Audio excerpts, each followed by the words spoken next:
সারা দেশে ছাত্র জনতার গণঅভ্যুত্থানে ইন্টারনেট সংক্রান্ত বিষয়ে বেশ আলোচনায় ছিলেন আওয়ামী লীগ সরকারের আইসিটি প্রতিমন্ত্রী জুনায়েদ আহমেদ পলক। ৫ আগস্ট হাসিনা সরকারের ক্ষমতাচ্যুত হওয়ার পর হাসিনা সরকারের অনেক এমপি মন্ত্রী সহ গ্রেপ্তার হন অনেক প্রশাসনিক আমলারাও। তাদের মধ্যে খিলক্ষেত থানাধীন নিকুঞ্জ আবাসিক এলাকা থেকে আত্মগোপনে থাকা অবস্থায় গ্রেপ্তার করা হয় জুনায়েদ আহমেদ পলককে।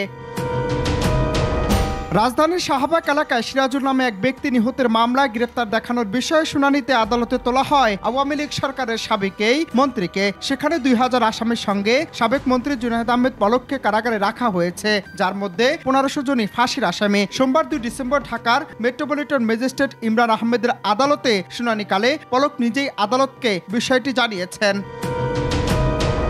শুনানিকালে তাকে আদালতে হাজির করা হলে পলক কিছু বলতে চান। আদালত অনুমতি দিলে তিনি জানান, কাশিমপুর হাই সিকিউরিটি কারাগারে তিনি ডিভিশন পাচ্ছেন না। ৫ হাত লম্বা ৪ হাত চওড়া সেলে তাকে রাখা হয়েছে। পরিবারের সাথে সাক্ষাৎ সহ ফোনে কথা বলার সুযোগ দেয়া হচ্ছে না। এ কারাগারের বেশিরভাগ ফাঁসির দণ্ডপ্রাপ্ত আসামি, তাদের মধ্যে তাকে রাখা হয়েছে। এ সময় আদালত পলককে লিখিত আকারে আবেদন দাখিল করতে জানিয়েছেন।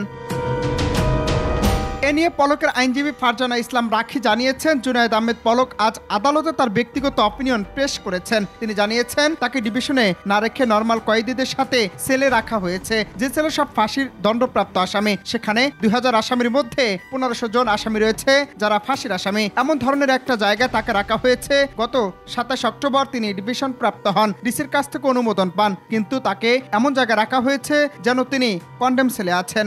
সেখানে ২০০০ জন আসামিদের মধ্যে ১৫০০ জন আসামি রয়েছে যারা ফাঁসির আসামি। এমন ধরনের একটা জায়গায় তাকে রাখা হয়েছে।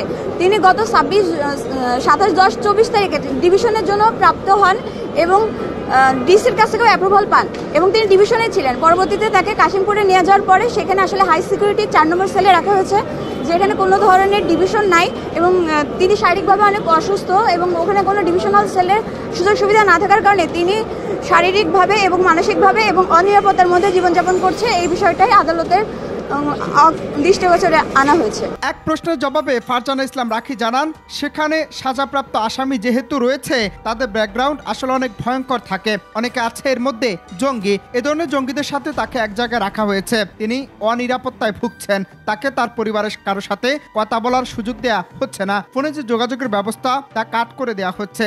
বিষয়টি আদালতকে জানিয়েছি।